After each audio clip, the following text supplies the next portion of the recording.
Hey everyone, welcome to another video, and this is my 2016 Volkswagen Golf R Mk7. And what I'm going to be doing today is doing a complete review of it, driving, just a visual, like under the bonnet, what's really powering this thing.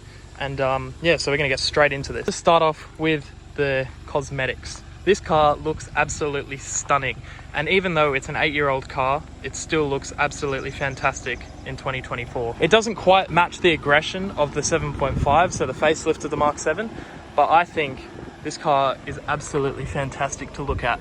At the front, obviously, you've got your daytime running lights, the LEDs, they look absolutely fantastic. The low and high range main beam is absolutely fantastic on this car. You can see a lot at night, which is absolutely fantastic. There's a lot of functional aero at the front here, not aero, just cooling really. So obviously you got this whole front end absolutely exposed, providing maximum airflow because you need it. I think the side of the Mk7 Golf R is absolutely just as stunning. It's a little bit more bland, it's a bit more unsuspecting apart from the massive R emblem right there. The Racingline side stripe is my doing. I'll get into that in a moment, but then you've also got this lower side skirt just there, but apart from that, it just looks like a regular Mk7 Golf. You wouldn't suspect that it's got so much power and so much driving capabilities. And obviously you've got the rear here, you've got the upgraded LED tail lights, and compared to the GTI Performance Mk7, which also had the same lights, these are tinted, so I think these are about 30% darker, and they really do help to make the rear end of this car look absolutely menacing. Not to mention obviously the new rear bumper. It's got these little it kind of just swoops down at the side there. Obviously you've got this nice gloss black diffuser, and then obviously the quad tip exhaust system, which sounds absolutely phenomenal.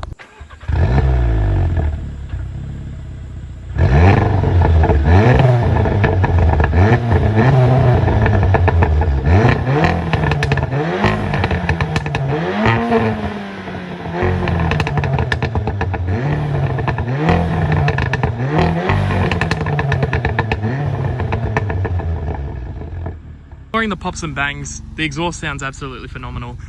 The pops and bangs, they're nice, but I think personally I wouldn't have done them myself. I should probably explain what exactly is going on with this car. So back in the day I had an old Polo GTI 6C, and that was an absolutely fantastic car. I aspired to own that car since I was quite young. I think I was 13 when I decided I really want to get one of those. So I got one. I had it for about a year and a half, almost 2 years. And then the problem started rolling in. The thermostat housing failed, oil got into the coolant, and at the time I didn't know much about car mechanics, so I just left it thinking it was completely normal, and yeah, it just ended up having a billion coolant leaks. The whole car was just, it wasn't really in the best shape. The thing is, I never aspired to own a Mk7 Golf R because I always thought they were too common, and obviously now owning one I realise why they're so common, because they're such brilliant cars. Came to selling the Polo GTI 6C, I started looking into the Golf Rs. It was between a Golf GTI 40th Anniversary Edition and a Golf R Mk7, and I never even test drove the Mk7 GTI because my brother had a Mk7 GTI, so I kind of knew how they felt, and I was already very impressed with the platform. So I went ahead, and at the time I was actually on my P's. Ended up looking at dealers because I wanted to trade in my Polo GTI and just, you know, just hassle free. So I went to a dealer that was selling this particular car, and yeah, I was on my P, so I couldn't drive it. So he took me around the block in it. Oh man, this thing's fast. So anyway, I ended up going ahead with it. I didn't even have to drive it. I was just like, oh yeah, I'm gonna love this car. So went ahead, bought it. A week later, I actually found a Mark 7.5 because, in all honesty, I still prefer the Mark 7.5 looks wise over this, and also it's got the MIB2 system and the digital display you can option with, and it's just overall a much more value for money really.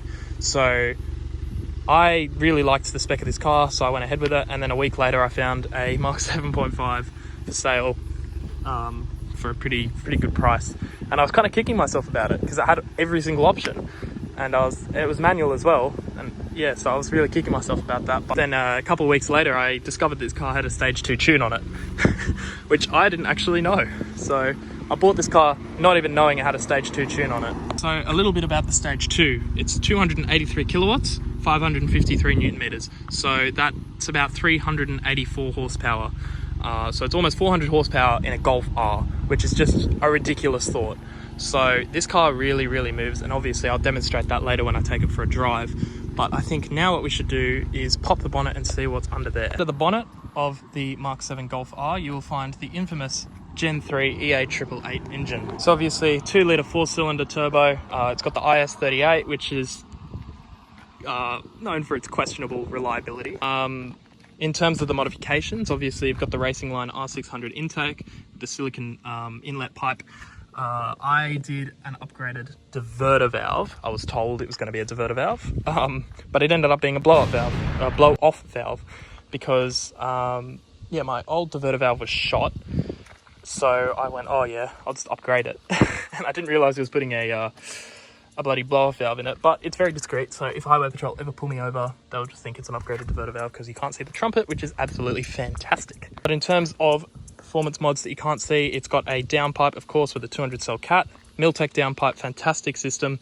It's also got a resonator delete, not really a performance mod, but it adds a little bit more drama to the car. And I think it's very easy to overdo it with these EA888s. You can make these things sound like absolute fart machines, but I think the exhaust setup on my car currently sounds pretty crisp in terms of an EA888. I quite like the noise, apart from the pops and bangs. If I personally did the tune on this car, I would have opted out for the pops and bangs. Yeah, they're cool, but it's just so overdone. If I was the only person in the world to have a pop and crackle tune, sure, I'd do it. But look, everyone has it. The i30Ns have it. Bloody everyone pops and bangs. So yeah, not so great on that front. I hinted to before, this is a 6-speed manual Golf R, so a little bit rarer over here, maybe a bit more common overseas, but you do not find many manual Golf Rs over here. In fact, almost all the people I've shown this car to, they all automatically think it's a 7-speed DSG because, I mean, they don't sell the Mark 8 as a manual over here. The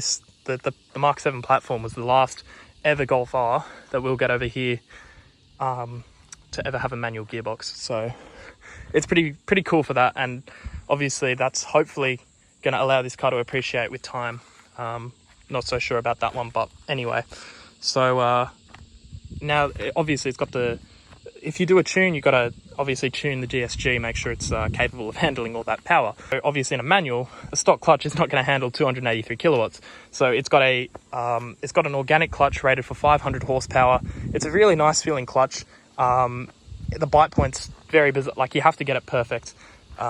It's made it a little harder to drive, but it's okay. So very much still drivable. In terms of everything else cosmetically, there's not really too much else. So I think we should focus on the interior, which is a little bit of a mess. I'm sorry, I'm so pedantic about keeping my cars clean. So you'd think that I'd keep the interior clean. I really just, I'm so slack with keeping my interiors clean, so anyway. So another really nice touch I like about the Mk7s is that they have this little ambient light strip just here, blue, so it lights up at night, which is really nice. So is the little skid plate there. I think my car is like a high mid spec, so it's not got the adaptive cruise control and the Dyne Audio sound system, which is a little bit of a shame. But I think it's got everything else because it's got the leather interior, it's got the upgraded head unit with Android Auto, Apple CarPlay, it's also got the sunroof, and I think that's really about it. In regards to the actual comfort of the seats, they're very comfortable. I've taken this thing to Brisbane and back and I couldn't complain the whole way. It was very comfortable. The only downside is that with the 6-speed, the gear ratios, they're a little short. So you're sitting on the motorway doing 110 at about 3,000 RPM the whole way. So it's not a very pleasant experience in that respect, but it's okay. I don't really take this car on road trips too much because, I mean, I've got another car to do that anyway. Another thing I should also mention about the exterior is that I've lowered it on H&R Sport Springs. So I did the same with my Polo GTI back in the day. It really does transform how the car drives. I think the stock setup is actually really good, but if you want that extra little bit of stability, definitely go with H&R lowering springs. Not to mention, it also makes the car look a lot better. You don't realize how much of an SUV this car is until you put it on sport springs, and then you go, wow, this thing is a bloody T-Cross when it's off them. Sitting in the interior, the steering wheel is really nice to hold. I love this generation of steering wheel from Volkswagen. It's absolutely fantastic. Obviously, you got the little R logo at the bottom there.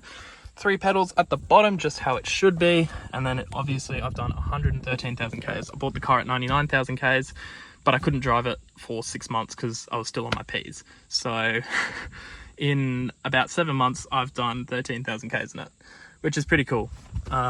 Anyway, everything else, piano black finish, scratches very easily.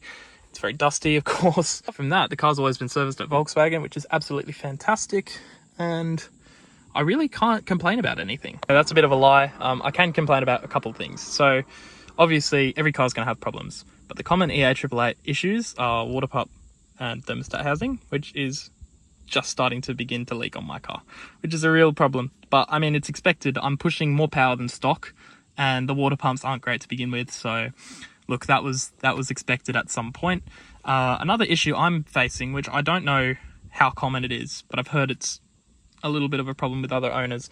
The steering rack doesn't feel great, and I've checked the fuses. The battery's good. It got changed 2 years ago. I haven't gotten it tested, but you'd think a 2-year-old battery wouldn't be already failing, so I might have to get that tested to diagnose that. Not common that power steering racks fail on the Mk7s apparently, but hopefully it's just that. Hopefully that's the only problem with this car. Moved down past the infotainment system, which works absolutely fantastic. I think Volkswagen did an absolutely great job with the MIB system here. I know you can retrofit the MIB too, so you can make it obviously a bit bigger, and obviously you can retrofit the dash as well to make it the digital display. But look, this system works absolutely fine for me. I don't see a reason to even bother considering upgrading it, so I'm just going to leave it like this. Down here obviously you got your drive select, so you got eco, comfort, normal, race mode, and then you also got individual, which I've configured for motorway driving. So I like the suspension stiff, so I've stiffened the suspension, but I've put the drive mode in eco and just all of that just to make it more pleasant. You've also got your auto start stop, which I really wish there was a memory setting on, because every time I start up the car, automatically turn that off. What it does is it wears out the starter motor quicker, and also because I drive this car pretty hard most of the time, if the auto start stop system comes on just after I've thrashed it, I can wave goodbye to my IS38 even earlier than it's already going to fail. So anyway, underneath that you got your traction control button, so you can turn it off. If you hold it down for 10 seconds, it turns off the ESC, which is absolutely awesome. You've also got your parking sensor button here as well. Then here you've got your electronic park brake, and you've also got your auto hold, which is particularly useful in a manual car because obviously there's no handbrake, so hill starts are very, very much possible with the auto hold, which is very good. Apart from that, obviously rear seats are pretty comfortable. There's not much room behind with my seating position because I'm a very tall man.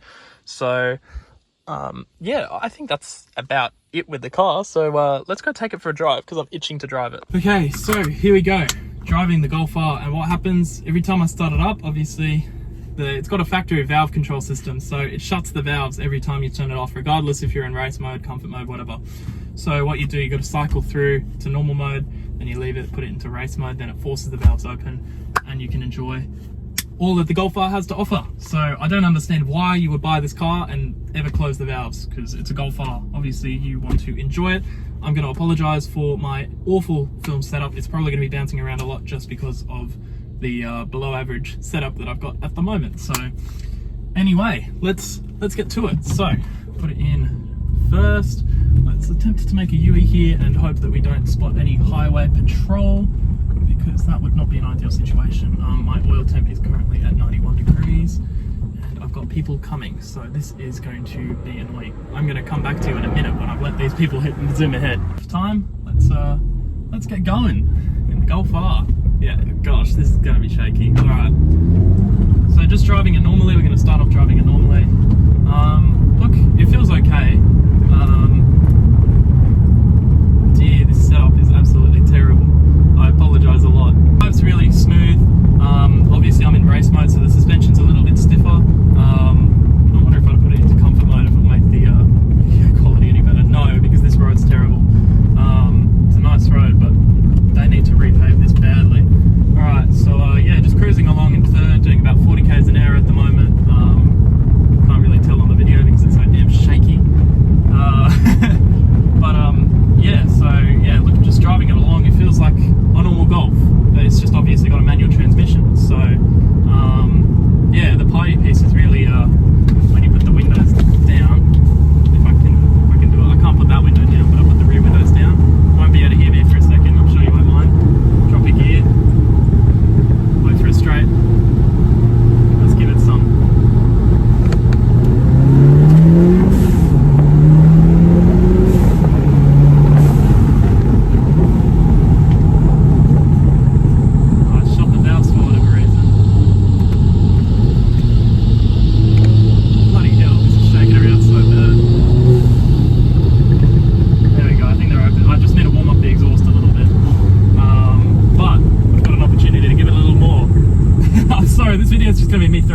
same car.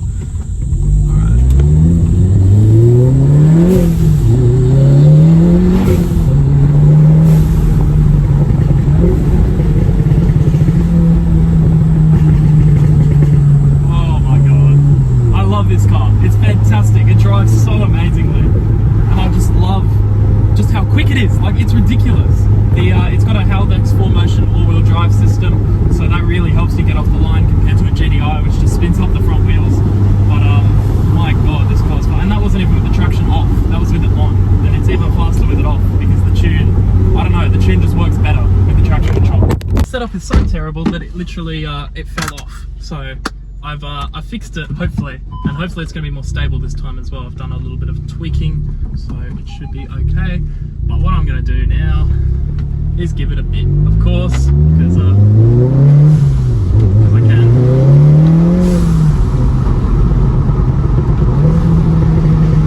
Never gets old. I love it.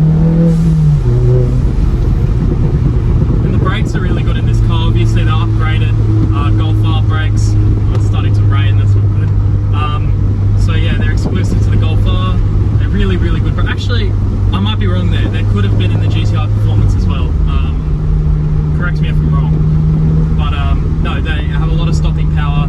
Issue is, once you start to tune the car, the brakes become worse and worse, because obviously you're pushing more power into stock rotors and caliper and everything. So you need to do a big brake kit if you're going to be pushing serious power.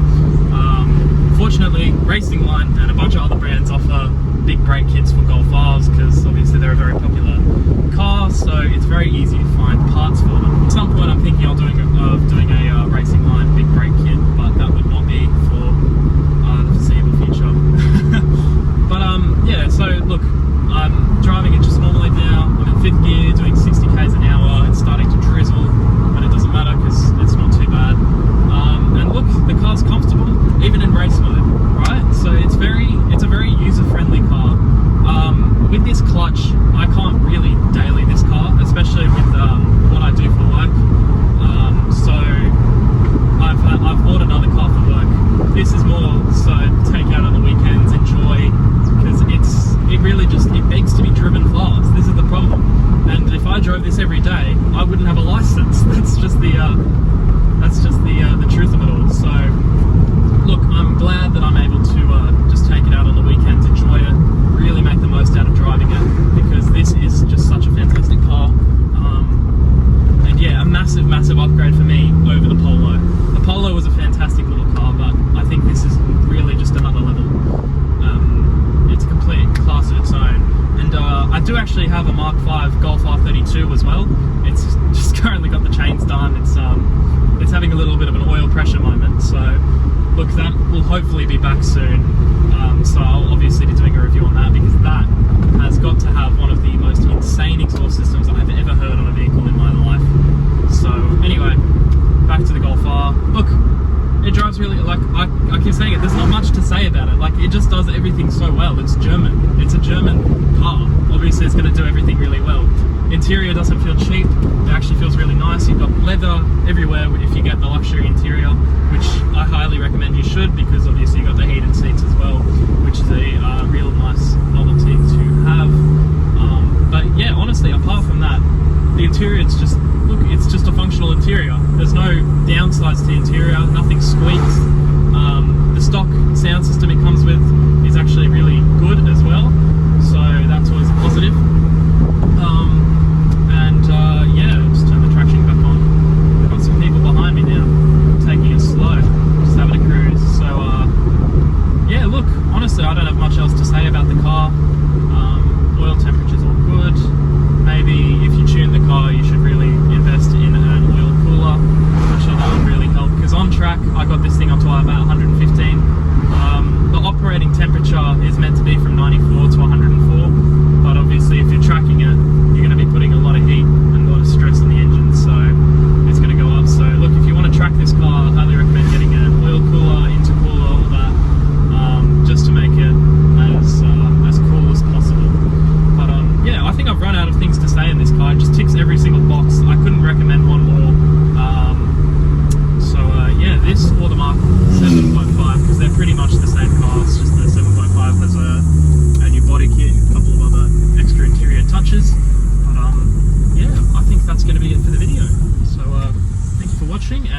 will catch you soon enough.